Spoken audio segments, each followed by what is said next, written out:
Tukul Arwana sakit keras, manajer klarifikasi sang artis ditelantarkan anak-anaknya. Lama vakum dari dunia hiburan, Tukul Arwana ternyata tengah jatuh sakit. Tukul Arwana sempat dilarikan ke rumah sakit karena harus menjalani operasi akibat pendarahan otak. Bahkan, Tukul Arwana disebut mengalami perubahan fisik yang drastis selepas operasi tersebut. Kendati kondisinya berangsur-angsur membaik, keluarga Tukul kini diterpa isu miring. Tersiar kabar menyebut bahwa anak-anak Tukul dituding bersikap acuh hingga menelantarkan sang ayah. Namun kabar itu segera ditepis oleh manajer Tukul, Rizky Kimon. Sebaliknya, ketiga anak Tukul justru sangat peduli terhadap kondisi ayah mereka.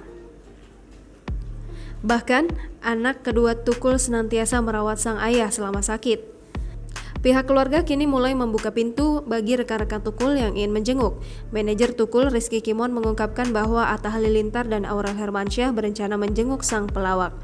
Kendati sudah mendapatkan jadwal untuk menjenguk Tukul, Atta dan Aurel ternyata tak bisa datang. Oleh karena itu, diungkapkan Rizky, mereka mengajukan reschedule. Rizky mengungkapkan pihak keluarga Tukul tak mempermasalahkan hal itu. Selain Atta dan Aurel, Rizky Bilar dan Lesti Kejora juga berencana akan menjenguk Tukul. Jangan lupa subscribe, share, komen, dan like ya!